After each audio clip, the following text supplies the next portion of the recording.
cara kita di dalam eh, menggapai ridho dan pertolongan Allah Subhanahu wa taala.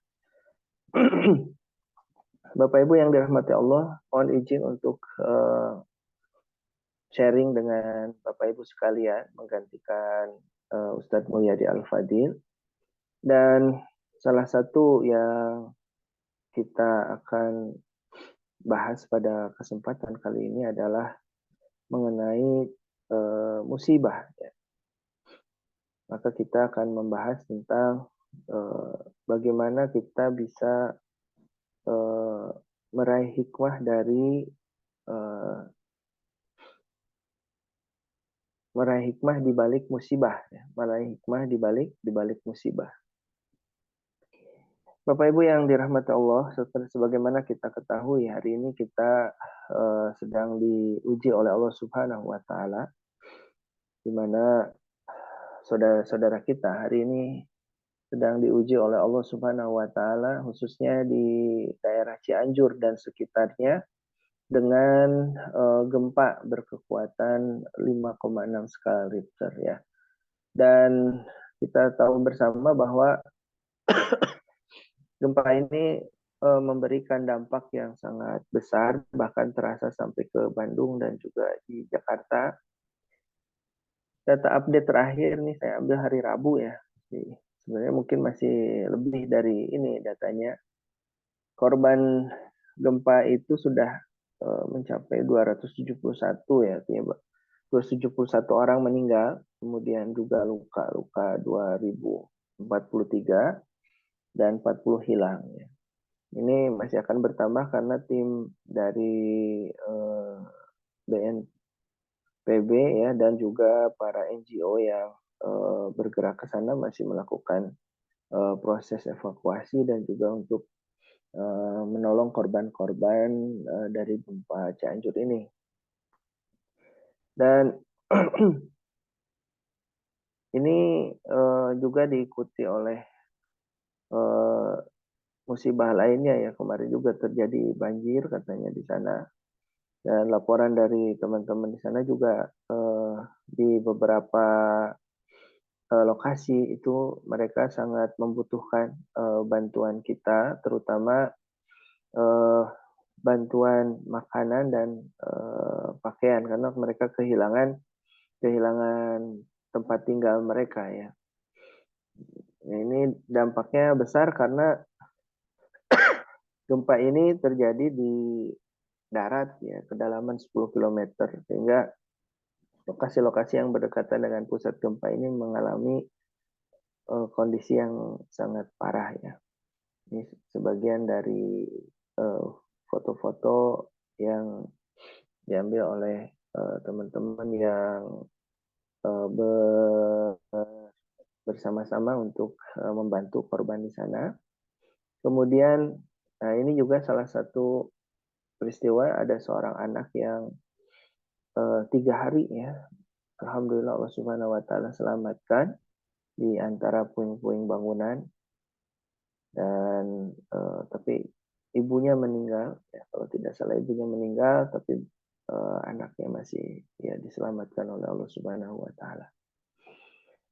Bapak Ibu yang dirahmati Allah Subhanahu wa taala, di Indonesia ini memang daerah yang secara data bencana kita memang merupakan wilayah yang sangat rawan dengan bencana. Ya. Tahun 2021 saja itu kurang lebih terjadi 3092 ya bencana. Bermacam-macam ya, dari mulai banjir, kemudian bencana angin, atau juga bencana naiknya air laut ya, tsunami, kemudian juga bencana gempa. Ya, ada 3092 tahun 2021. Tahun 2022 ini baru sampai bulan Oktober itu sudah ada 2718 kasus. Dan yang paling banyak adalah banjir, kemudian cuaca ekstrim dan tanah longsor. Dan sudah ada 21 gempa yang cukup besar yang terjadi di sepanjang tahun 2022. Ya.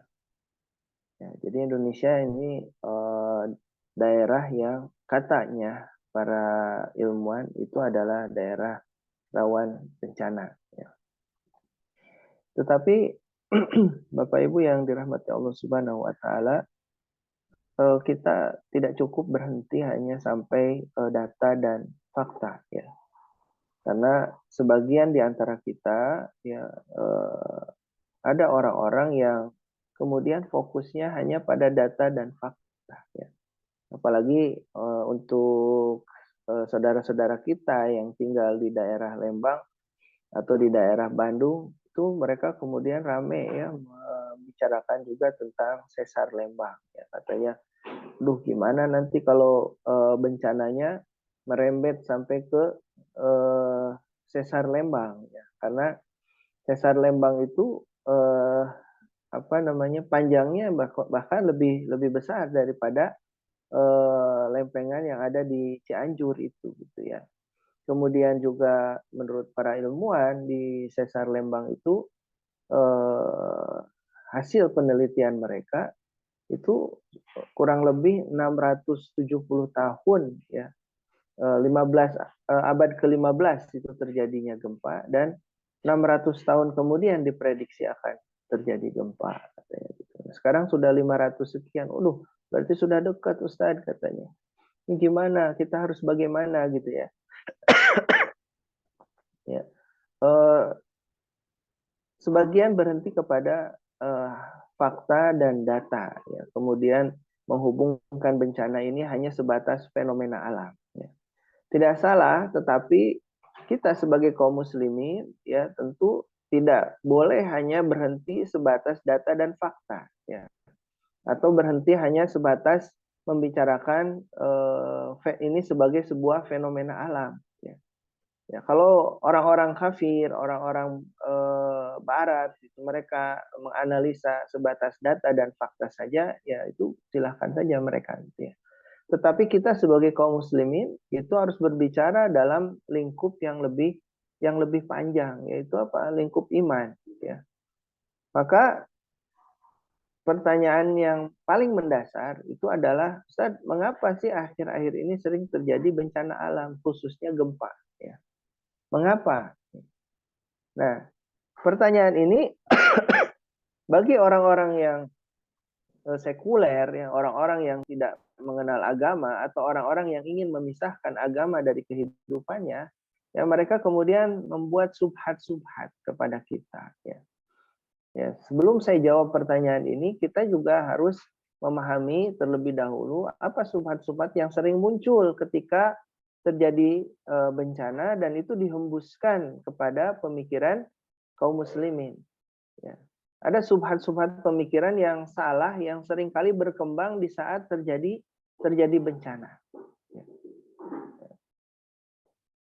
Apa saja subhat-subhat itu atau kekeliruan dalam pemikiran yang sering berkembang saat bencana? Yang pertama, yang dihembuskan oleh orang-orang sekuler itu adalah pertama, musibah atau bencana itu kata mereka adalah semata-mata fenomena alam, ya. Ini mah karena pergeseran lempeng bumi saja, gitu ya, dan sudah waktunya, maka kemudian itu yang menyebabkan terjadinya gempa. Tidak ada kaitan dengan iman, tidak ada kaitan dengan agama, apalagi tidak ada kaitan dengan dosa dan maksiat yang kita lakukan. Tidak ada, kata mereka begitu. Ini luar biasa, ya. Alasannya apa? Mereka mengatakan kalau memang gempa atau banjir atau longsor itu terkait dengan agama, ya, terkait dengan dosa, dengan kemaksiatan, harusnya itu Eropa dan Amerika itu, ya Allah sudah azab dari dulu itu dengan bencana dan musibah. Kenapa? Karena mereka orang-orang yang kufur kepada Allah Subhanahu wa taala, ya. Kenapa sekarang justru di Eropa, di Amerika itu mereka secara ekonomi malah bagus, gitu ya? Atau kenapa mereka hari ini tidak diazab oleh Allah Subhanahu wa taala? Kalau memang bencana itu terkait dengan agama atau terkait dengan perbuatan dosa dan maksiat yang dilakukan oleh manusia, ya. Nah, ini sekilas memang logis, ya Bapak Ibu sekalian, sekilas logis karena memang orang-orang sekuler itu menjadikan logika mereka ya sebagai tolak ukur kebenaran. Ya.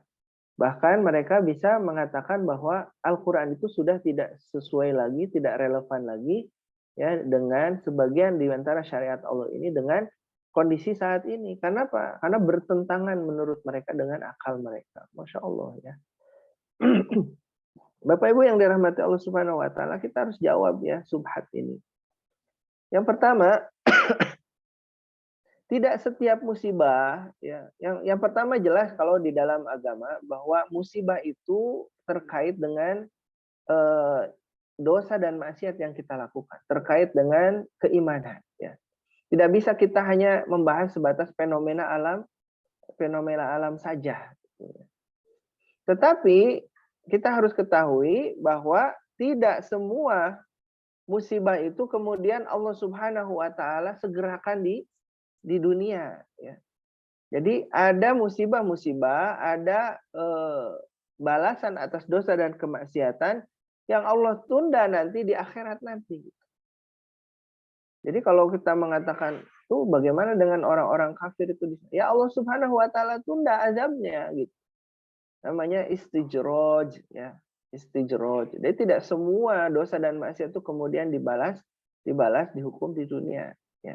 Tetapi juga ada dosa-dosa dan kemaksiatan yang Allah Subhanahu wa taala balas dengan disegerakan di dunia selama kita hidup. Ya. Dalilnya apa Ustaz? Di Quran surat Al-An'am ayat 44. Ya Allah Subhanahu wa taala berfirman, "Falamma nasu ma dzukiru fatahna 'alaihim abwaaba kulli syai'in." Ya. Maka ketika mereka melupakan peringatan yang telah diberikan kepada mereka, mereka kafir, mereka berbuat maksiat, mereka berbuat dosa. Di sini Allah Subhanahu wa taala tidak berbicara tentang azab, ya, tentang musibah, tidak. Ya, justru Allah kemudian mengatakan fatahna 'alaihim abwaaba kulli syai'in. Justru Allah Subhanahu wa taala membukakan kepada mereka pintu-pintu kesenangan untuk mereka. Jadi Bapak Ibu nggak usah iri dan dengki kalau ada orang yang ya dia banyak bermaksiat kepada Allah, melakukan kesyirikan, melakukan dosa, tapi dunianya Allah bukakan, ya. Karena apa? Karena Allah sendiri yang mengatakan ketika mereka melupakan peringatannya, justru Allah membukakan pintu-pintu dunia untuk mereka. Ustadz, itu gimana katanya? Saya mah sholat ke masjid, rajin baca Quran, tapi bisnis gini-gini aja. Bahkan kayaknya sulit berkembang ya. Tapi itu yang nggak pernah sholat ya, kerjanya main ke tempat maksiat ya, bahkan sebagian datang ke dukun begitu. Dunianya tuh gampang gitu Ustaz. Itu gimana penjelasannya? Ini ya penjelasannya Allah Subhanahu wa taala menyampaikan Allah akan bukakan kepada mereka pintu-pintu kesenangan. Jadi tidak setiap pintu kesenangan dunia itu dibukakan berarti kemudian mereka dimuliakan oleh Allah Subhanahu wa taala. Boleh jadi pintu-pintu dunia itu dibukakan ya karena Allah berkehendak atas mereka hatta idza farihu bima utu akhadnahum baghtatan fa idahum mublisun. Maka kata Allah sehingga ketika nanti di akhirat ya, setelah mereka sedang bergembira itu, tiba-tiba kemudian mereka disiksa oleh Allah Subhanahu wa taala ya di akhirat itu dan mereka terdiam ya, berputus asa. Kenapa? Kenapa berputus asa? Karena tidak ada kesempatan lagi kemudian untuk mereka bertobat kepada Allah Subhanahu wa taala. Allah biarkan. Ini subhat yang pertama ya. Jadi setiap bencana atau setiap musibah yang datang, kalau kita sebagai seorang muslim maka tidak cukup kita mengatakan itu mah fenomena alam biasa. Masya Allah. Tidak Bu. Tidak Pak. Ini semuanya ada kaitan dengan keimanan kita. Ya. Ini semua ada kaitan dengan agama, ya, dengan dosa dan maksiat. Maka ketika Umar bin Khattab di kota Madinah ya. Kemudian terjadi gempa pada saat itu, maka kemudian Umar marah, terdiam kemudian marah. Dia mengatakan, "Mahada, apa ini?"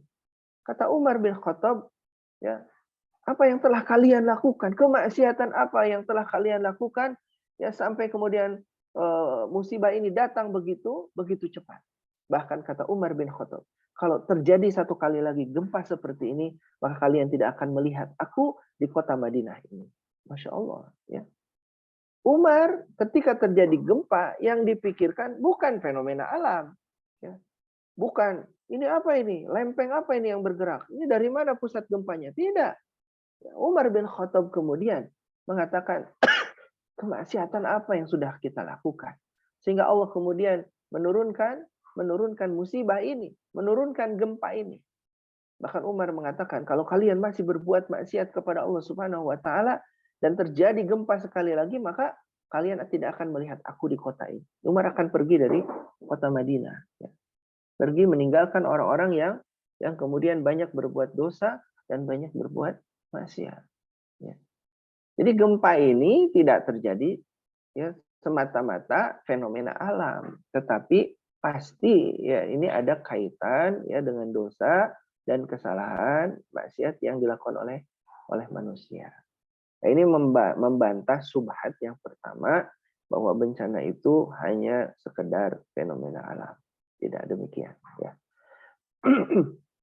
Subhat yang kedua Bapak Ibu adalah mereka sering menghembuskan bahwa ketika mereka melihat korban bencana alam itu, ada orang yang terkena banjir, kemudian mengenaskan gitu ya, seluruh tubuhnya kaku ya. Ada orang yang tertimbun reruntuhan, kemudian meninggal. Ada hewan ya yang kemudian hanya hanya tinggal tulang belulangnya gitu. Karena apa? Karena terhimpit. Nah, ketika mereka melihat situasi yang seperti itu, kemudian orang-orang sekuler itu mengatakan, kok Allah itu kejam ya? Kok Allah itu pendendam ya? Sampai kemudian menghukum manusia dengan musibah. Ya. Kemudian menghukum manusia dengan musibah. Mereka mengatakan Allah itu kejam. Allah itu pendendam ya. Sehingga kemudian kasihan mereka gitu ya. Oleh Allah Subhanahu wa taala kemudian dibuat seperti itu. Masya Allah. Ini adalah subhat yang sangat keji ya. Karena Allah tidak memiliki sifat pendendam ya, dan Allah tidak memiliki sifat keji ya. Maka ini subhat yang jelas-jelas salah itu ya. Sehingga kemudian banyak di antara orang-orang yang memahami ini ya kemudian menyalahkan Allah Subhanahu wa taala ya. Kemudian berprasangka buruk kepada Allah Subhanahu wa taala ketika terjadi musibah. Ya, ini subhat yang keliru ya Bapak Ibu yang dirahmati Allah Subhanahu wa taala. Kenapa? Karena musibah apapun yang menimpa kita itu pada hakikatnya adalah atas izin Allah dan di atas rahmat Allah Subhanahu wa taala serta keadilan Allah Subhanahu wa taala. Ya. Mengapa? Ya, begini saja Bapak Ibu yang dirahmati Allah. Kalau kita kerja di sebuah perusahaan ya. Kemudian ada karyawan yang dia tidak pernah masuk kerja secara disiplin. Telat terus gitu ya. Kemudian bukan cuma telat. Ya. Kalau kerjanya asal-asalan. Bukan cuma asal-asalan. Bahkan sebagian di antara mereka ya melakukan korupsi, kemudian melakukan perbuatan-perbuatan yang merusak ya fasilitas-fasilitas perusahaan, bahkan meresahkan sebagian karyawan yang lain. Karena apa? Karena sering berbuat zolim, ya, kemudian sering mengatakan kalimat-kalimat yang buruk, kemudian banyak ya kesalahan-kesalahan yang dilakukan. Nah, kira-kira Bapak Ibu yang dirahmati Allah, kalau kemudian pimpinan perusahaan itu mengirimkan surat peringatan pertama, surat peringatan kedua, surat peringatan ketiga, ya. Masih juga seperti itu, maka kemudian pimpinan perusahaan manggil, dia dipecat dari perusahaan. Kenapa? Karena sudah diperingatkan sekali, diperingatkan 2 kali, diperingatkan 3 kali, masih juga melakukan pekerjaan-pekerjaan yang tidak sesuai, ya, yang merugikan perusahaan. Nah, kalau ada pimpinan yang melakukan itu, apakah kita kemudian akan mengatakan, pimpinan ini kejam ya, pendendam ya? Oh tidak begitu. Bapak Ibu yang dirahmati Allah Subhanahu wa taala, ini adalah bentuk dari keadilan. Ya, seorang pemimpin di perusahaan itu. Keadilan atas apa? Keadilan atas orang-orang yang telah bekerja dengan baik, maka mereka diberikan penghargaan. Dan orang-orang yang kemudian melakukan keburukan di perusahaan itu, ya dia diberikan konsekuensi atas keburukan yang telah mereka lakukan. Seperti itu. Supaya apa? Supaya mereka sadar. Ya, kemudian supaya mereka kemudian mengerti apa yang sudah mereka lakukan. Maka terjadinya musibah itu adalah bagian di antara rahmat Allah Subhanahu wa taala, maka akan selalu ada hikmah di balik musibah itu. Dan musibah ini adalah bagian dari keadilan Allah Subhanahu wa taala. Maka di dalam surat As-Sajdah Allah Subhanahu wa taala berfirman, "Wala nudziqannahum minal adabil adna dunal adabil akbari la'allahum yarji'un." Dan sesungguhnya kami merasakan kepada mereka sebagian azab yang dekat di dunia ini, artinya azab di dunia sebelum azab di akhirat. Mudah-mudahan apa? Mudah-mudahan mereka kembali kepada jalan yang benar. Ya. Jadi bentuk kasih sayang Allah. Allah berikan peringatan kepada kita. Ya. Kalau sudah diberikan peringatan berupa azab terus kita tidak kembali kepada Allah Subhanahu wa taala, maka jangan salahkan Allah Subhanahu wa taala. Maka Allah Subhanahu wa taala berfirman, "Ma asabaka min hasanatin faminallah wa ma asabaka min sayyi'atin famin nafsik." Dan tidaklah ada musibah itu datang. Kebaikan itu datang kepada manusia kecuali dari Allah, dan tidaklah musibah itu datang, keburukan itu datang kecuali disebabkan oleh diri kalian, ya. Apa yang kita lakukan. Allah Subhanahu wa taala berfirman juga dalam Quran surat Ar-Rum, "Dhaharul fasadu fil barri wal bahri bima kasabat aydin nas liyudhiqahum ba'dhal ladzi 'amilu la'allahum yarji'un."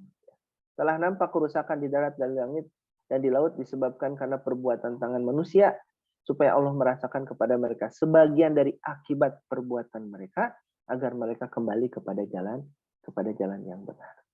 Jadi keliru ya kalau kemudian mengatakan Allah itu pendendam, Allah itu kejam, tidak. Ya, ini bagian dari rahmat Allah Subhanahu wa taala kepada kita, dan ini adalah bagian dari keadilan Allah Subhanahu wa taala atas apa yang terjadi di dalam kehidupan ini. Ya. Jadi itu. Maka kita kembali kepada pertanyaan, mengapa akhir-akhir ini sering terjadi bencana, Ustaz? Ya. Yang pertama, terjadinya bencana ini menunjukkan kebenaran bisyarah Nabi Shallallahu Alaihi Wasallam tentang akan banyaknya terjadi bencana di akhir zaman, khususnya bencana gempa bumi. Jadi kalau akhir-akhir ini Bapak Ibu kita sering merasakan gempa bumi, nah ini adalah sebagaimana yang disampaikan oleh Nabi Shallallahu Alaihi Wasallam.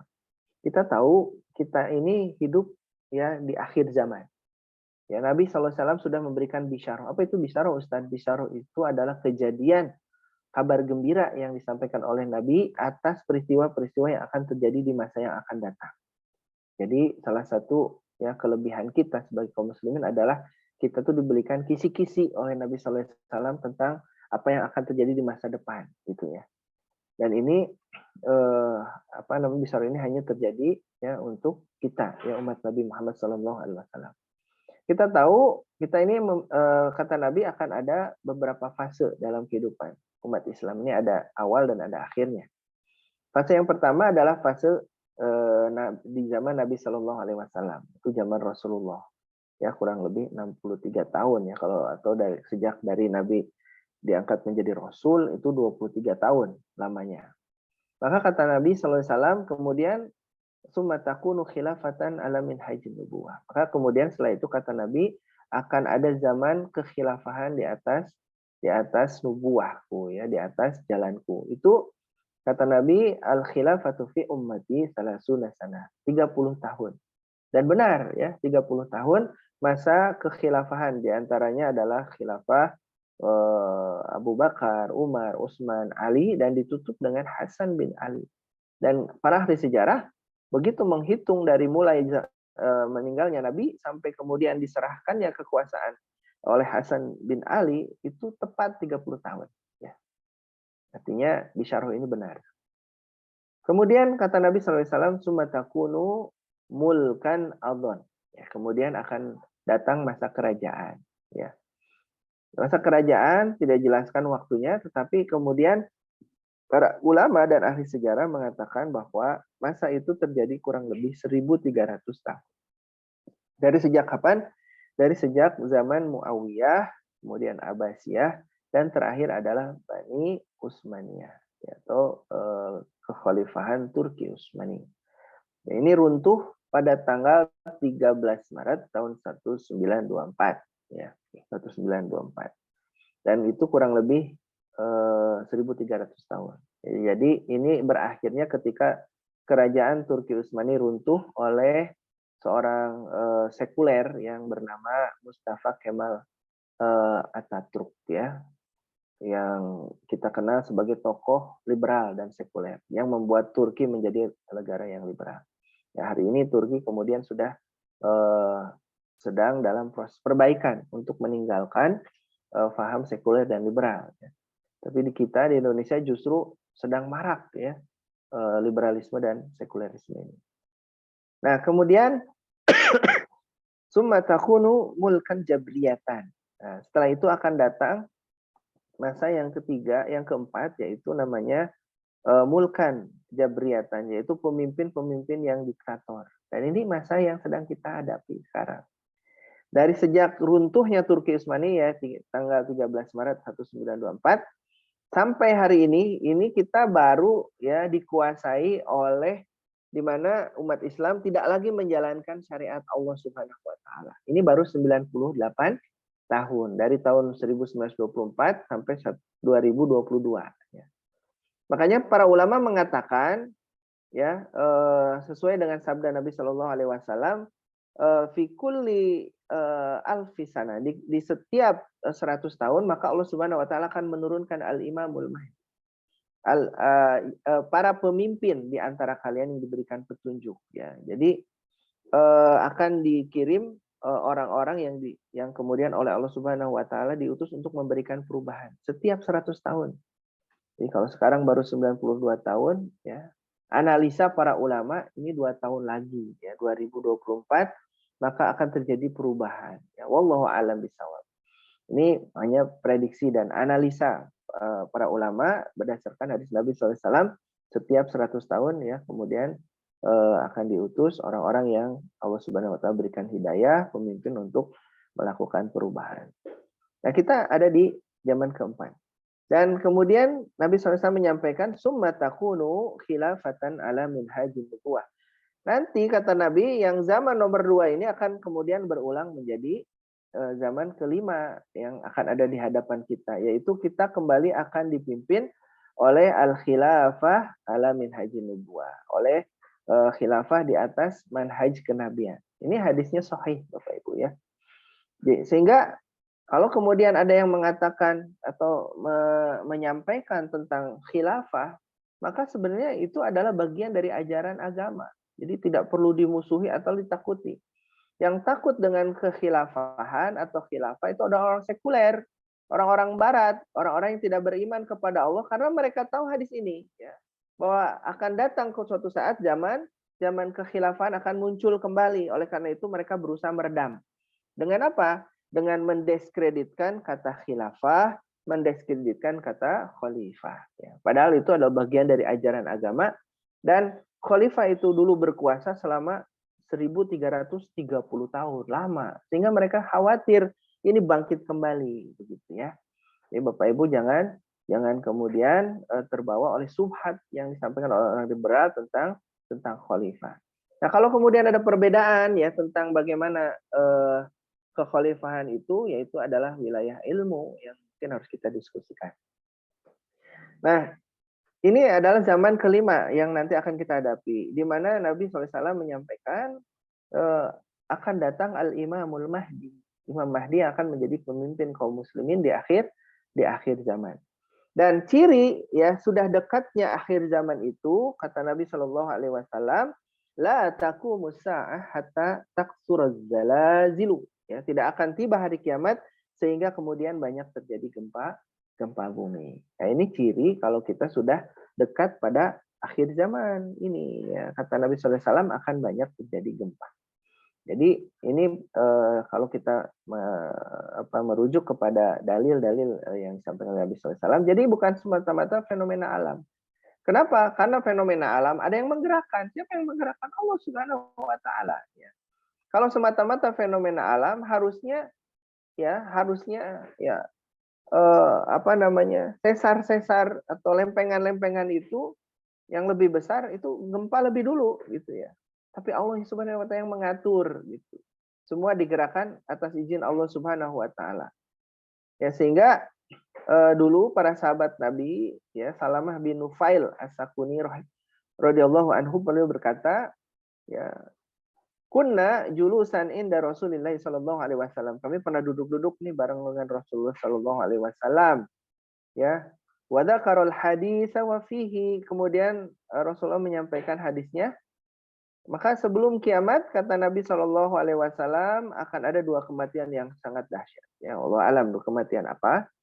Kemudian syadidun wa ba'dahu sanawatuz zalazil dan kemudian akan terjadi tahun-tahun yang penuh dengan gempa bumi. Ya. Jadi akhir zaman ini akan banyak tahun-tahun yang terjadi gempa bumi. Ya. Kemudian hadis juga yang disampaikan oleh Ibnu Hajar Al-Asqalani, bukan hadis ya, ini perkataan Ibnu Hajar Al-Asqalani. Sungguh gempa banyak terjadi pada negara-negara di utara, timur, dan barat, namun yang nampak dari maksud lafaz banyak adalah mencakup keseluruhan dan terjadi terus-menerus. Jadi ini adalah dalil bahwa ya di akhir zaman itu akan banyak terjadi gempa. Jadi ini menunjukkan kebenaran bisyarah Nabi Sallallahu Alaihi Wasallam.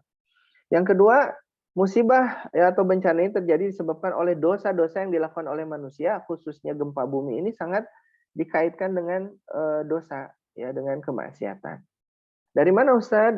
Yang pertama dari surat Al-Maidah ayat 49. Ya, Allah Subhanahu Wa Taala berfirman wa anihkum bainahum bima anzalallahu wa la tattabi ahwa'ahum wahdharhum ayyaftinuka an ba'di ma anzalallahu ilaika. Jika mereka berpaling dari hukum yang telah diturunkan Allah, maka katakanlah bahwa sesungguhnya Allah menghendaki atas kalian menimpakan musibah kepada mereka disebabkan sebagian dosa-dosa mereka. Jadi musibah ini ya disebabkan oleh dosa-dosa yang kita lakukan. Ya. Baik, Bapak Ibu yang dirahmati Allah Subhanahu wa taala.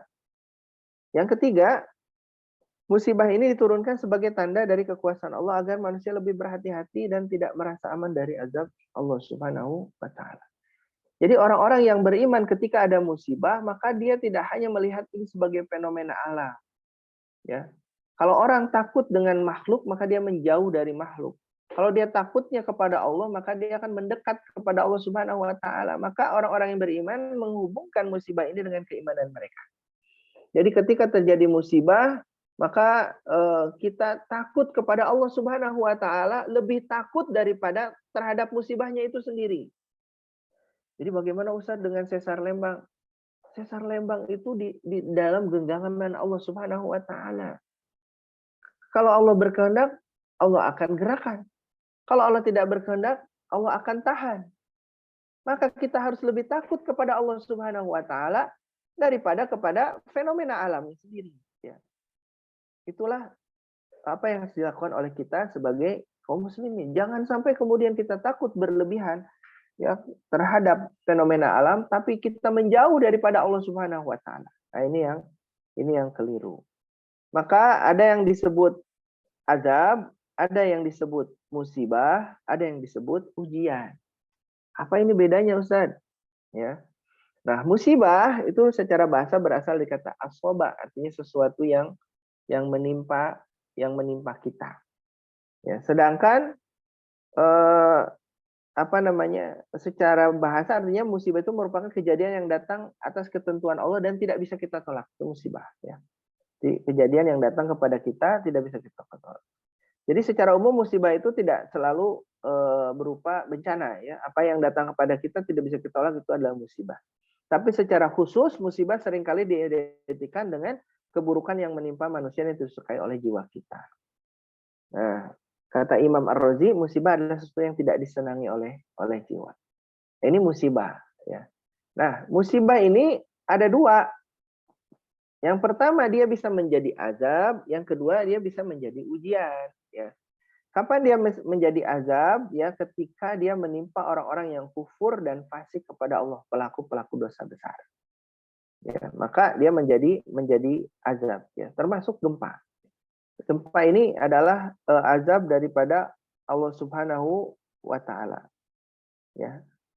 Kenapa? Karena di dalam salah satu hadis Nabi Shallallahu alaihi wasallam, apabila zina telah merebak, ya, kemudian khomer, ya, telah berada di tengah-tengah kalian dan kemudian orang-orang kemudian menyukai musik, ya, berjoget, ya, kemudian mereka melupakan Allah Subhanahu wa taala, maka Allah Subhanahu wa taala akan mengatakan kepada bumi, ya, eh, zalzili, ya, kemudian bergoncanglah, ya, wahai bumi, ya, atas perintahku. Maka gempa ini jelas di dalam hadis Nabi Shallallahu Alaihi Wasallam bergoncang atas perintah Allah Subhanahu Wa Taala.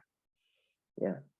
Tetapi kata Allah Subhanahu Wa Taala, ketika mereka atubu, ya tubu, kemudian ketika mereka bertobat, segera bertobat kepada Allah, maka Allah kemudian memerintahkan kepada bumi, tahan, berhentilah. Jadi gempa ini memang secara fenomena alam bisa kita pelajari.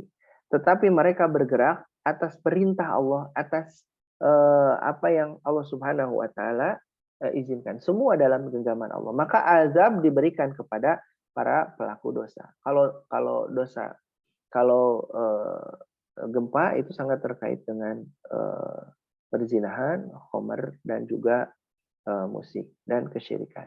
Ya. Maka saya juga banyak mendengar, ya, ini juga bahan evaluasi buat kita. Ketika gempa di Palu itu kemudian ada likuifaksi, saya datang ke sana, itu masyarakat berbicara. Ustadz, katanya ini tuh yang terkena likuifaksi itu memang di sini sangat terkenal dengan nama Teksasnya Palu, Masya Allah. Maksudnya gimana? Mereka baru bicara ternyata di situ banyak perjudian, di situ banyak khomer, ya, di situ terjadi tempat perzinahan, ya. Dan itu masif, ya, sudah diingatkan dan sebagainya, tetapi tetap tidak ada perubahan. Maka kemudian masyarakat berbicara setelah kejadian itu. Ya, ini adalah sebuah evaluasi bagi kita. Nah, kalau kita tengok Cianjur misalnya, ya tetap mendoakan orang-orang yang terkena musibah di sana, ya, kemudian kaum muslimin yang soleh, yang taat, ya, mudah-mudahan Allah berikan kesabaran. Tapi di sisi lain juga kita tidak bisa menyangkal bahwa daerah Cianjur itu daerah yang sangat erat kaitannya dengan prostitusi, ya, perzinahan. Ya, kita sudah tahu bersama dan ini bukan rahasia lagi, rahasia umum, ya. Ya, kemudian juga dari video-video yang beredar ternyata memang di sana ada desa-desa yang 100%, ya, terjadi proses kristenisasi, ya, proses kristenisasi yang sangat masif, di mana orang sudah masuk ke dalam tempat ibadah agama lain bahkan menggunakan simbol-simbol agama kita, pakai kerudung tapi masuk gereja dan sebagainya. Itu luar biasa, ya, fitnah yang sangat besar di sana. Ya, maka diturunkannya ini sebagai azab sekaligus peringatan agar mereka kembali ke jalan Allah Subhanahu wa taala. Ya, sedangkan bagi seorang mukmin, ya, itu akan meringankan azabnya nanti di akhirat. Nah, musibah ini juga bisa menjadi ujian, menimpa siapa? Menimpa orang-orang yang soleh dan taat kepada Allah. Karena begitu terjadi bencana, orang-orang yang soleh yang taat juga dia akan tertimpa, ya, dampak dari bencana itu. Maka ini diturunkan oleh Allah sebagai penggugur dosa dan pengangkat derajat di hadapan Allah Subhanahu wa taala. Jadi tidak ada yang rugi kalau orang itu taat beriman kepada Allah Subhanahu wa taala dalam kondisi musibah. Ya, menjadi ujian untuk mengukur kekuatan iman seorang seorang mukmin, ujian kesabaran bagi mereka. Ya. Ya, Bapak Ibu yang dirahmati Allah Subhanahu wa taala, maka apa hikmahnya ya di balik musibah ini? Yang pertama adalah musibah ini adalah menjadi hikmah bagi kita bahwa Allah Subhanahu wa taala menurunkan ini untuk mengurangi dampak keburukan yang lebih besar yang ditimbulkan oleh orang-orang kafir, fasik, orang-orang munafik. Ya, karena sudah terlalu berat dan terlalu banyak ya dosa maksiat yang dilakukan, maka kemudian Allah Subhanahu wa taala menurunkan musibah ini ya untuk mengurangi apa? Mengurangi keburukan yang ditimbulkan. Makanya ketika saya ke Aceh itu setelah adanya tsunami, mereka mengatakan, Ustadz, alhamdulillah katanya. Kok alhamdulillah? Karena dulu waktu sebelum tsunami itu Ustadz, Masya Allah, konflik di antara kita tuh luar biasa. Sampai orang bunuh-bunuhan di tengah jalan itu biasa Ustadz. Kita susah membedakan lagi ya, antara kaum muslimin ini. Mana musuh, mana teman, dan sebagainya. Karena konflik yang berkepanjangan. Tapi setelah tsunami itu semua berhenti Ustadz. Alhamdulillah. Nah ini hikmahnya di balik musibah Bapak Ibu ya. Allah selalu menyiapkan ya yang terbaik bagi kita. Yang kedua, kafarat dosa bagi orang-orang soleh dan taat kepada Allah. Maka orang-orang yang soleh, yang ibadah kepada Allah, yang dia taat kepada Allah, maka sejak terjadinya bencana, kalaupun kemudian dia sampai meregang nyawa, maka apa yang dialaminya adalah kafarat atas dosa-dosa yang mereka lakukan. Dan juga menjadi pengangkat derajatnya di hadapan Allah Subhanahu wa taala. Ya.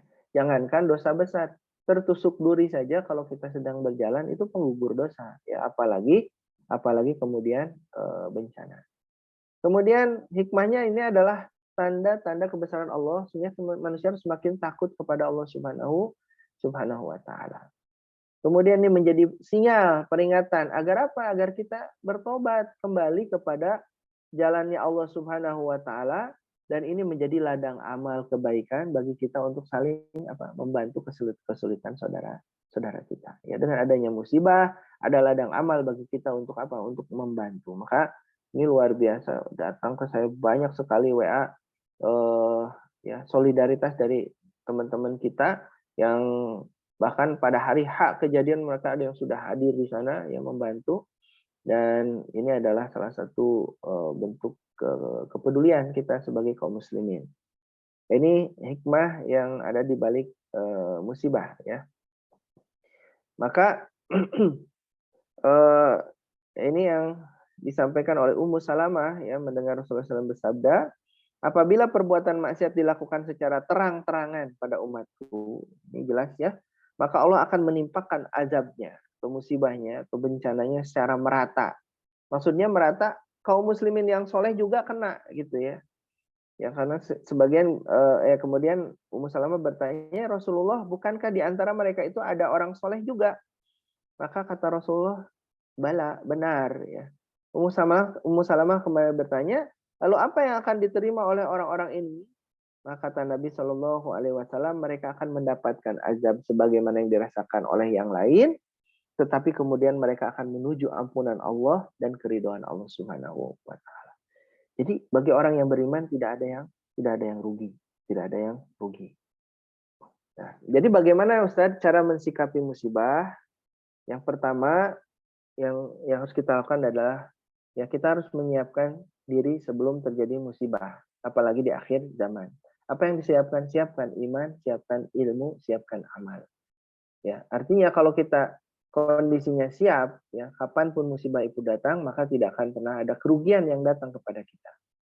Ya, karena kita seringkali hanya mengukur dari aspek fisik. Ya, padahal Allah Subhanahu Wa Taala yang memberikan banyak sekali hikmah di balik musibah ini.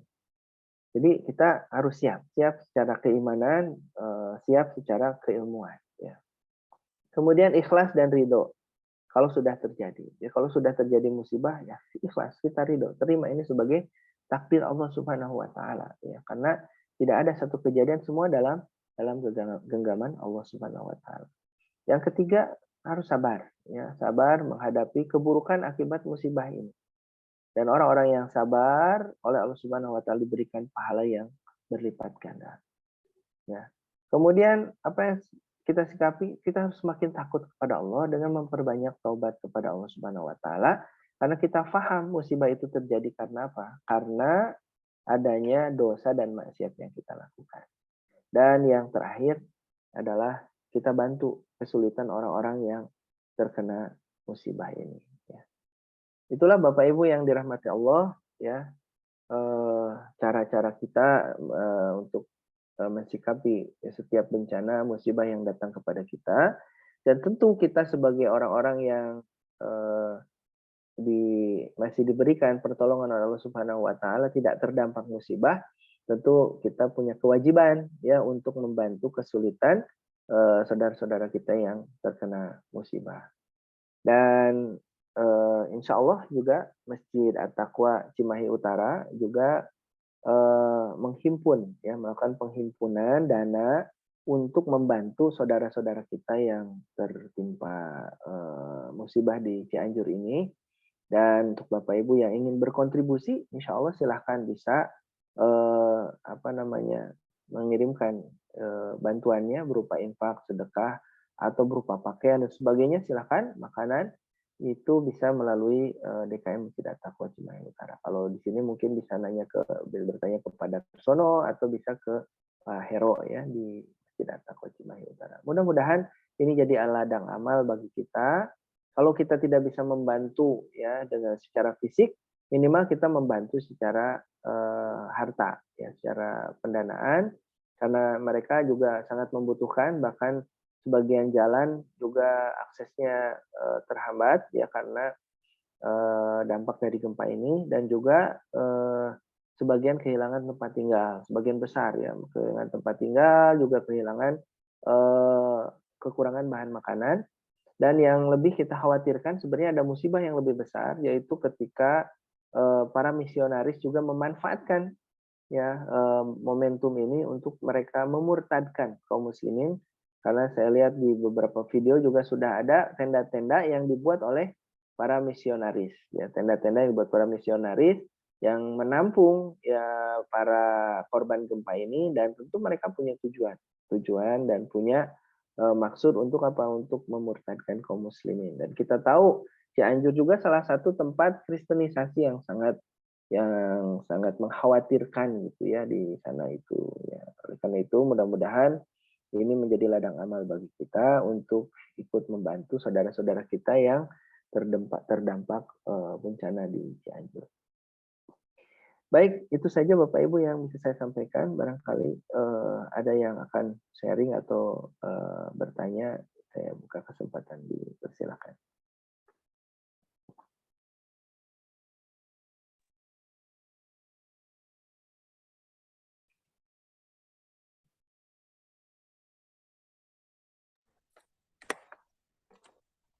Silakan. Ada yang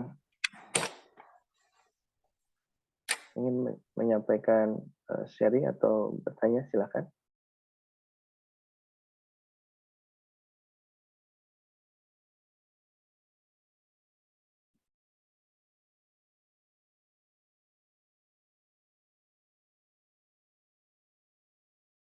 Baik,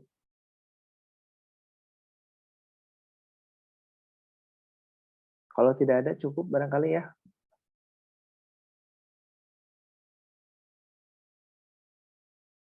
Baik, baik Bapak Ibu yang dirahmati Allah Subhanahu Wa Taala.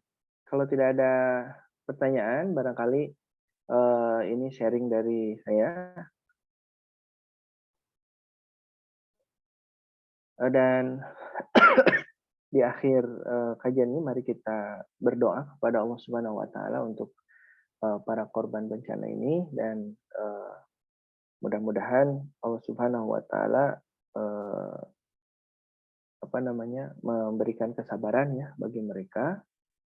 Pak Kandi, ya, Assalamualaikum. Saya terkait misionaris di Cianjur, sepertinya umat Islam jangan kalah cepat. Ya benar Pak. Jadi ini teman-teman kita juga dari ya banyak ya dari berbagai NGO yang sudah bergerak ke sana, Pak. Ya, insya Allah mau doanya saja.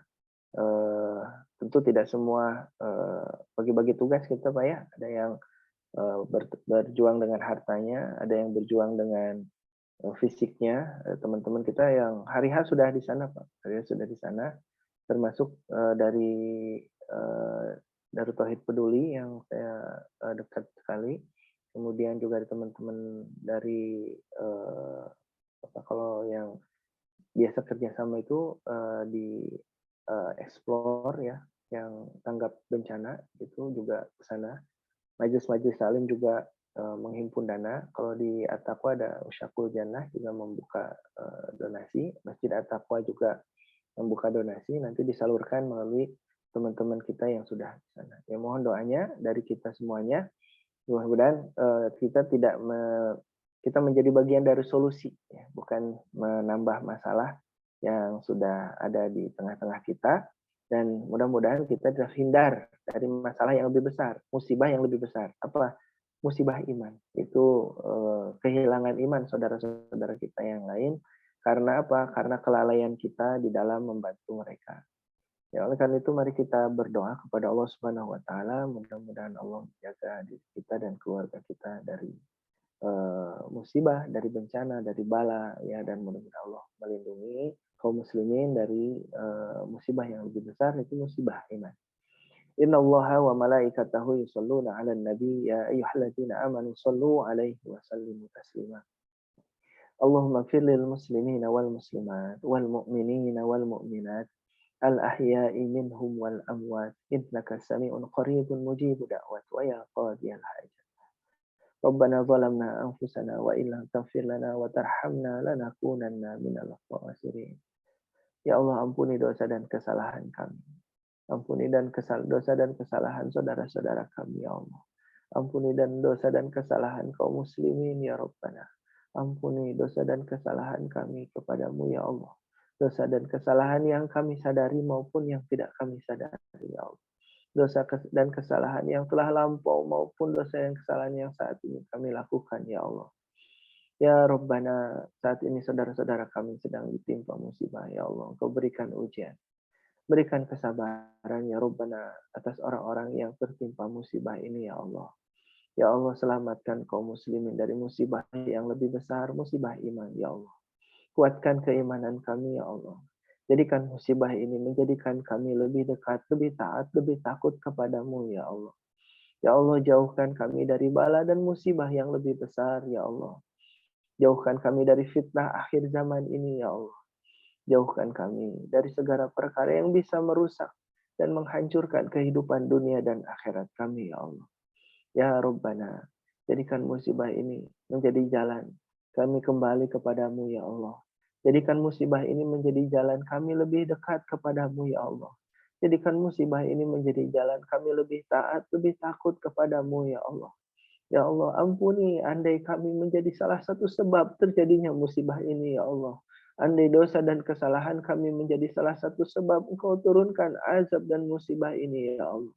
Ya Rabbana, berikan pertolongan kepada kami, ya Allah.